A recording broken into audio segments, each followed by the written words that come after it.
kirorero ci Emmaus, safari ya kijiji cha Emau. umuntu arutangira ababaye, mtu anaanza safari hiyo ariko akarusoza nezere, na unaanza safari ukihuzunika, unatamatisha kwa furaha. turaganira ibintu bibiri uyu munsi. Tutaongea mambo mawili siku ya leo. Umubabaro wo mu rugendo rwi Emmaus, huzuni ya safari ya Emau, n'ibyishimo byo mu rugendo rwo mu gihe, na furaha ya safari hiyo ya Emau. ahantu umuntu atangira urugendo ababaye, mahali unaanza safari ukihuzunika, ariko akarusoza nezere, na unatamatisha huko na furaha. runo urugendo rugaragaza ubuzima bw'umukristo umunsi ku wundi. Hii ndio safari inaonyesha safari ya Mkristo. Ongera undamukiriza umuntu mwicaranye umubwire ngo ariko wakwitonze ku rugenzi rutararangira. Mwambie mwenye ako kando yako kuwa mpole, safari bado haijatamatika. Wagabanije amagambo ku rugenzi rutararangira. Punguza maneno, safari haijaisha. Ku rugenzi rwi Emmaus umuntu safari ya Emau bado haijatamatisha, ariko akarusoza ari mase. Lakini unaanza ukihuzunika, unatamatisha ukiwa na furaha. Uko niko tuganira uyu munsi. Hivyo tutaongea siku ya leo. Aho umuntu atangira rira, mahali unaanza ukilia, agasoza seka. Unatamatisha ukicheka. Aho umuntu atangizanya kubabazwa, mahali unaanza ukisulubiwa, ariko agasozanya icubahiro. Tamatisha na utukufu. Arababwira ngo byari bikwiriye, imefaa ngo ababazwa abone kwinjira mu bwiza. Yule ambaye asulubiwa ingie katika uwema. Ibi nibyo byari bikwiriye. Yale ndio alikuwa amefaa. Ababazwe, asulubiwe, dene yinjire mu bwiza, na ingie katika furaha. Igitangira ni imibabaro. Kile ambacho kinaanza ni huzuni. Igitangira no gusuzugurwa. Kile ambacho kinaanza ni kudharauliwa, ariko bigasozerezwa mu bwiza, lakini inatamatishwa na furaha. Uko niko tuganira uyu. Hivyo ambayo tutazungumuza. Aya makuru, habari hizi abantu benshi nibayazi. Watu wengi hawajui. Numenya aya makuru, ukijua habari hizi, uzagira ubuzima bwiza cyane. Utakuwa na maisha mazuri. Buzarangwa no kwitonda. Itakuwa maisha ya upole. Kuko ibintu bye mu nzira ya Emmaus birahindagurika. Kwa sababu mambo ya njia ya Emau huwa anabadilika. Watangira uri umukene tukakuvuga. Unaweza kuanza ukiwa maskini tunakuongelelea. Ariko mu mperezo z'urugenzi rwe Emmaus, lakini mwisho wa safari wa Emau, abantu bakuvuze bakaza kugusaba. Wale ambao wamekuongelea sana wanakuja kukuomba. Abantu bagusuzuguye bakaza kukubaha. Wale ambao wanakudharau wanakuheshimu. Umunsi umwe, siku moja, abagabo babiri, wanaume wawili, mu bigishwa ba Yesu, kati ya wanafunzi wa Yesu. Yesu yagiraga bigishwa b'ingeri zibiri. Yesu alikuwa na wanafunzi wa kundi mbili. Yagiraga bigishwa 12 b'abagabo batabamwe umugore. Alikuwa na wanafunzi 12 wasipokuwa na mwanamke. Abo nibo babana nawe umunsi ku wundi. Hao ndio walikuwa na yeye siku kwa siku. Yagiraga abandi bigishwa 70. Alikuwa na wengine 70. Babagamwe abagore n'abagabo n'abana bivanga. Kulikuwa na waume na wanawake na watoto pia. Biblia itubwira inkuru z'abagabo babiri. Biblia inatuambia kuhusu habari ya wanaume wawili. Bari baravuye ahitwa Emmaus. Walikuwa wametoka huko Emau, baza Yerusalemu, wakienda huko Yerusalemu ni Galilaya, na Galilaya. Baje gufatanya na Yesu gukora umurimo. Walikuja kuambatana na Yesu kwa kazi yake. Abagabo basezera abagore babo, wanaume wakaacha wake wao, basezera abana n'abavandi, wakawaaga watoto na wandugu. Barababwira ngo tugiye gukora umurimo w'Imana. Wanawaambia tunaenda kufanya kazi ya Mungu. Basiga ibyabo n'abana, wakaacha mambo yao wakaenda. Baje gukora umurimo w'Imana, wakaenda kufanya kazi ya Mungu. Yesu yagiraga icicaro ku nyanja ya Tiberia. Yesu alikuwa na kikao katika bahari ya Tiberia. Aho niho headquarters zaba, hapo ndio kulikuwa headquarters zake. Baza aho hantu, wakakuja mahali hapo, bakora umurimo w'Imana, wakafanya kazi ya Mungu mu gihe kingana n'imyaka 3, kwa miaka 3 n'amezi 6 na miezi 6. barasize ibyabo, waliacha mambo yao, barakurikiye Yesu. wamemfuata Yesu. Abandi batasize ibyabo, wengine ambao hawakuacha vitu vyao, bakomeje business bari bageze, waliandaa kuendelea na business zao. Umuntu ukurikiye Yesu imyaka 3 nta kazi afite. Mtu ambaye amemfuata Yesu miaka 3 bila kazi, uwundi wasigaye mu kazi ntiwapfa kumufata. Yule ambaye amebaki kwa kazi hauwezi kumshikilia. ibyiringiro byabo byari Yesu. Tumaini lao lilikuwa ni Yesu. Igitondo kimwe ibi byiringiro byabo ibimfabusa. Si usibuhi moja hii tumaini yao ikakuwa bure. Wa mugabo biringiye baramufata. Yule mwanaume ambaye wamemwamini wakamshika. Wa mugabo biringiye baramubamba. Yule mwanaume walikuwa wamemwamini wakasulubiwa. Wa mugabo biringiye baramuhamba. Yule mwanaume walikuwa wanaamini wakamzika. Ijoro liraca. Usiku ukacha. Irindi joro liraza. Siku nyingine ikacha usiku mwingine. Umunsi wa gatatu. Siku ya tatu. Ministeri barayishandabura. Kundi lote wakaivunja. Biba ngombwa ko buri muntu wese asubira iyo yavuye. Inabidi kila mtu arudi kwao. Abagabo bava Yerusalemu. Wanaume wakatoka Yerusalemu. Baja Emmaus. Wakaenda Emau. Baja Nisoni. Wakaenda wakiwa na haya. Nikimwaro. Na haya. Abandi bageze kure muri business. Wengine wamefika mbali wakao kwa biashara. Ibi myaka 3 bayimaranye inyubayimaze inyuma ya Yesu. Hiyo miaka 3 walikuwa nyuma ya Yesu. None uyu Yesu nawe bamwishe. Huyu Yesu naye wamemuua. Bibiri iravuga ngo bataha n'isoni n'umubabaro. Wakasema wakarudi na haya na huzuni. Bagenda bafite intimba n'ishavu. Wakiwa na huzuni. Babazanye umwe abwira undi ati byaje zose none bari barababujije. Wakasema wakiwa ongea kwa wenyewe labda walikuwa wamekukataza. Mureke mbabwire ikintu. Acha niwaambie jambo moja. Ikintu kibabaza kwisi ni kimwe. Kile ambacho kinahuzunisha ni jambo moja. Ni umuntu aguteza iminsi ukayigwamo. Ni yule mtu anakutega siku unaanguka kwa hizo. Umuntu akakubwira ngo genda ibi bizakunanira ugaruka. Mtu akakwambia endeni haya atakushinda na utarudi. Wagereriya bikakunanira ukagaruka. Na ukifika huko inakushinda na unarudi. Iki kintu ni kibi mwabantu. Jambo hili ni jambo la kuhuzunisha. Nimba nta murozi barimwo mu ntunga ibiganza muvuge ngo ntuzananirwe mu izina rya Yesu. Kama hakuna mchawi sema usi Mbonya barozi. Yeme muza mureka ishari na niyinga. Mwache unafiki. Iyo umuntu aguteza iminsi. Mtu akikutega siku.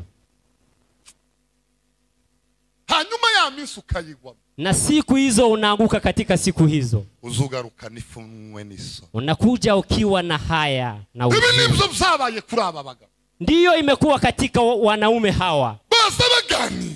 Walikuwa wanaongea wenyewe. Baganira ibyabaye Yerusalemu. Walikuwa wanaongea mambo ambayo yamefanyika huko Yerusalemu. Baganira abandi ngene babasize. Walikuwa wengi wanaongea kuhusu wengine wameendelea kwa biashara. Bavuga ngo tuzahera he. Wakasema tutaanzia mahali wapi? Bibiri iravuga ngo bagaragaje umubabaro. Biblia inasema wakionyesha huzuni. Kuva Yerusalemu ni Emmaus. Kutoka Yerusalemu mpaka Emau. Bari urugendo rw'amasaha 6. Ilikuwa ni mwendo wa masaa 6. Kandi bagendesha amaguru. Walikuwa wanatembea na miguu. Hawaja kuwa wajajipanga nta kintu bari bafite.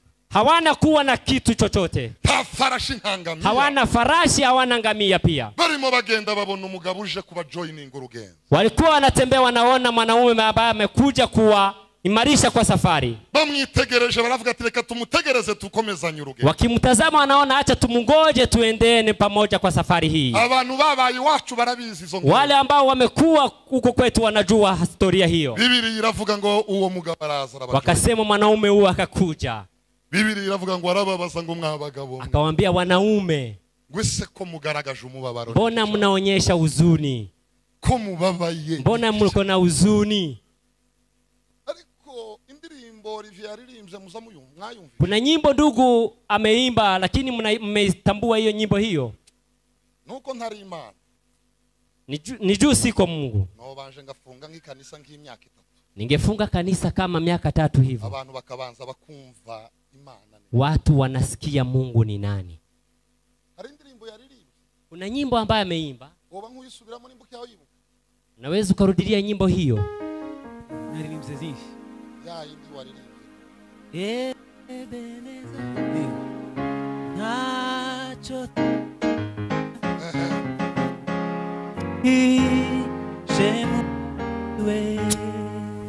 Uretse gutyo tubanze tubaza. Acha hivyo tuulizane. Sinzi umuririmbyi wavuze ngo tubwirane ngo amagambo amakuru yo mu rugendo. Tuulizane habari za safari hii. Muze twasi tujinama. Tuketi chini. Tubwirane urugendo tuambiane habari za safari hii twatangije ambayo tumeanza. Acha niwaambie, nimba tuzabanza tukareka amateraniro tukabanza tukavuga ku makuru y'urugenzi twata kama tutaacha ibada kwanza tuongee kuhusu habari ya safari ambayo tumeanza, sijui. garuka kuri ya indi ya mbere. Rudilia hiyo ya kwanza. wewe umure imitima ikwizera Acho zaba. ntacyo tuzaba kuko twihishe muri we. No ramutse umuntu mwicaranye nimba. Sasa msalimie mtu ambaye kwa kando yako. Mubaze nguzi yo fence ngo ntacu uzaba. Unamuulize hakuna kile ambacho utakuwa. Hallelujah! Hallelujah! Yo fence right. Unajua kitenzi hicho Ko ntacu uzaba. hautakuwa na jambo lolote. Riko ya baba. Iyo fence uzuyu. Unajua kitenzi hicho cha nyimbo Ko hiyo ntacu uzaba. hautakuwa na jambo lolote. Iyo fence uzuyu. Unasikia kitenzi cha nyimbo hiyo kweli? Iyo mwayi murepeta muza mumviyo. Ukifanya practice mnasikia nyimbo hiyo. Ongera umumbarize umubwire ngo uzuyumva cyangwa ntayo uzaba. Muulize, je, unasikia nyimbo hiyo ama hausikii? None nimba uzuyumva umutima uhagaze nuwi. Kwa nini unasikia na roho yako inasimama? Yeme muri mulano. Mnanisikia kweli? Aba mama muri mulano. Wamama mnanisikia? Abakorari muri mulano. Waimbaji mnanisikia? turi kumwe Abasore muri mulano. Vijana mnanisikia? Aba VIP muri mulano. Wazee mnanisikia? Ubwoba mugira buvahe. Uoga ambao mko nayo inatoka Nimba wapi? yaramenye rwose mugasogonge. Ambayo mnajua kweli Ko Yesu agira neza. na Yesu anatenda mema. Ubwo bwoba buza. Uoga ni wa nini? Ubwo bwoba buza. Uoga hiyo inatoka wapi? Nimbuzi neza ko ntacu uzaba. Kama unajua hautakuwa, Tiwoba umeze ngaba bagabo bari bagiye Emmaus. wewe si kama wanaume hao wakiwa wanaekea Abagabo mao. babanye na Yesu imyaka 3 ariko Wanaume ambao wamekaa na Yesu miaka 3. Miaka 3 n'amezi 6 na miezi 6 babana na Yesu wakiwa wanaishi pamoja na Yesu, birirwa hamwe na Yesu wakishinda pamoja na Yesu, barara hamwe na Yesu wakilala pamoja na Yesu, barasize ibyaha wameacha mambo yao ariko batarashira ubwo lakini hawataisha na oga. ngo bagaragaje umubabaro Wanaonyesha huzuni, bafite bwihebe bwinshi. walikuwa wako na hofu. Yesu arababaza Yesu akawa ngo mwabagabo mwe uwo mubabaro nuwi. wanaume, huyo huzuni ni ya nini? Ongera undamukiriza umuntu mwicaranye umumbarize ngo umubabaro nuwi. Msalimie, huyo huzuni uko nayo ni ya nini? Mu bintu Yesu yamaze umubabaro. Kwa yale yote Yesu ameisha maliza. Mu bintu Yesu yamaze agahinda kabamo. Yesu amemaliza huzuni hiyo. Twahindutse abasinzi. Twahindutse abatsinzi. Tumekuwa washindi. Cyangwa ni Ama hamujakubali? umwana wa Ruto muramuzi. Mtoto wa raisi, Nta munyakenya watoye umwana wa Ruto. hakuna Mkenya ambaye amechagua mtoto wa rais. Ariko umwana wa Ruto yahaye anyura mu ibarabara begeze. Lakini mtoto wa rais akipita kwa njia, uyu mwana agendera muri autorite ya papa we. huyu mtoto anatembea kwa heshima ya baba Uyu mwana yake. ntawe mutoye. Mtoto huyu hajachaguliwa, Nubwo yiyamamaje. hajafanya campaign, Ariko yagenda gendera mu cyubahiro lakini cya. akienda naenda kwa heshima ya baba Uko yake. niko tugendera mu cyubahiro cya data. Na sisi tunatembea kwa heshima ya baba. Shetani ameshindwa. Hallelujah. Hallelujah. Tugendera mu cyubahiro cya data. Tunatembea kwa heshima ya baba. Tugendera mu bwiza bwa data. Hallelujah. Tugendera muri autorite ya Tunatembea data. kwa heshima ya baba. Abatsinzi muri Sisi ni Yesu. washindi katika Yesu. Twahindutse. Tumegeuka kuwa. Hari indirimbo mwaririmbye kuri Pasaka. Kuna nyimbo mmeimba kwa Pasaka, Ninayishize kuri TikTok. nimeiweka kwa TikTok. Ivuga ngo amaraso ya Yesu. Imesema damu ya Yesu Ngo yaduhinduye kuba abana b'Imana. ametugeuza kuwa watoto wa Mungu. Abana b'Imana. Watoto wa Mungu. Yegenyeza umuntu mubwira ngo ari kuziso cyangwa ntawuzi. Ongelesha mtu yako kando yako, unamjua baba yako kweli? ndio Uziso cyangwa ntawuzi. Unamjua baba yako ama hamjui? Tuyibwirane se. Tujitambue wenyewe kwa wenyewe. Tujitambulishe wenyewe kwa wenyewe. Mwaba papa mwe muziso. Wazee mnamjua baba yenu. Mwabasore mwe muziso. Vijana mnamjua baba yenu. Mwabanyabwoba mwe Nyinyi wenye muziso. hofu mnamjua baba Ni yenu. umugabo uvuga bikaba. Ni mume ambaye Ni anasema umugabo utegeka inawezekana. bikemera. Ni ule ambaye tutajua baba, nuko tutazi data, siku tutamugundua, umunsi tuzamumenya, umunsi twamuyishuri, siku ambayo tutamjua, umunsi wayishuri wesu, siku ambayo utamufunuliwa ni nani baba yako, siku utamjua Mungu, umunsi wamenye uriwe, siku utajua wewe ni nani, umunsi wimenye, siku wewe utajitambua mwenyewe, ubwoba buzashira, hiyo hofu itaisha. Umva uyu mugabo mbabwire gatoya. Sikia mwanaume huyu niwaambie kidogo. Munanisikia kwa ukweli? Musalimie yako kando yako mwambie. Taza hunikira. Hasinzi. Taza sinzi. Hasinzi. Taza hunikira papa. Hasinzi baba yetu. Taza sinzi. Hasinzi. Tambaraga so munyuraho. Kuna nguvu ambazo zinaweza zikamupitia mbele. Hili ni neno ambalo limemaliza hofu kwa Daudi. Amemwambia Mungu, mimi ni mchungaji wa kondoo. Kile ambacho kinakuja kukula kondoo ni lazima kipite kwangu. Nagombanisha mbele kifike kwa kondoo. Wewe ni mchungaji wangu. Hakuna kile ambacho kitafika kwako. Hakuna nguvu ambazo zitapitia mahali siku. Wewe ni mchungaji wangu. Hallelujah. Hallelujah. Hallelujah. Wewe ni mchungaji wangu. Msalimia ambaye kwa kando yako. Mwambie uko na mchungaji. Baba mko na mchungaji.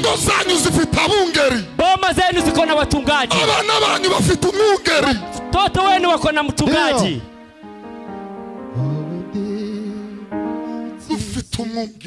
Tuko na mchungaji. Tuko na mchungaji. Numara kumenya ya makuru kufite umwungeri. Ukipojua kama uko na mchungaji, ubuzima bwawe buzabohoka. Maisha yako yatakuwa huru. Ubuzima bwawe buzabuka. Maisha yako yatapadirika. Uri umwungeri wa. Wewe ni mchungaji wangu. Takizanyura ukitakugeza. Hakuna kile ambacho kitapita kwangu. Uzangwanirira. Kitanipigania. Hacho tuzaba papa bankuvuga gutya. Hacho tuzaba kuko twishe muriwe. Hacho we. Hacho tuzaba kuko twishe muriwe.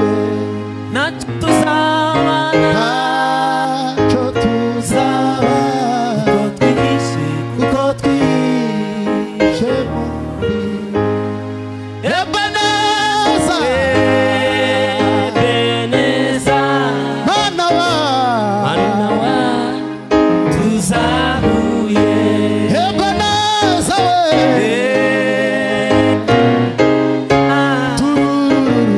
Manawa, tuzabuye.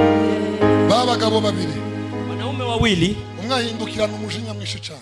Mmoja akageuka na huzuni. Abaza Yesu. Akamuuliza Yesu, ngo wewe uri umushitsi wa he? Wewe ni mgeni kutoka wapi? Wewe ni mgeni ambaye umetoka wapi? Utazi ibyabaye Yerusalemu. Ambaye haujui yale ambayo yamefanyika Yerusalemu. Yesu arahindukira. Yesu akageuka. Abasaba abaga. Akawauliza wale wanaume. Yerusalemu. Yerusalemu. Ngo nibiki byabaye? Nini ambayo imefanyika huko Yerusalemu? Ni nini ambayo imefanyika huko Yerusalemu? Ni nini ambayo imewaofisha imefanyika huko Yerusalemu? Ni nini ambayo imekuofisha imekuwa huko Yerusalemu? Ni nini ambayo umepigana nazo ambayo zimekuofisha? Ni nini ambayo inakuofisha? Ni nini ambayo inakuofisha? Na Yesu ameshinda. Ni nini ambayo? Ni nguvu gani ambayo? Ni maneno magani ambayo yanasababisha usinzi? Ni maskini gani ambayo inasababisha usinzi? Niwaambia juzi. Wale ambao wamemjua Mungu wakifika katika shida, hawaoni shida, wanaona ushauri, wanaona yale ya kuongelea, yale ambayo tunapitia ambayo ni magumu kwetu. Atakuwa shahidi kwetu. Hiyo habari ambayo tunazo. mu bihe turi gucamo. Hii ni historia ya jana. Aya ni amateka y'ejo. Tutaiongelea kama hadithi. Tuzayavuga nk'imigani. Ushuhuda tunayo.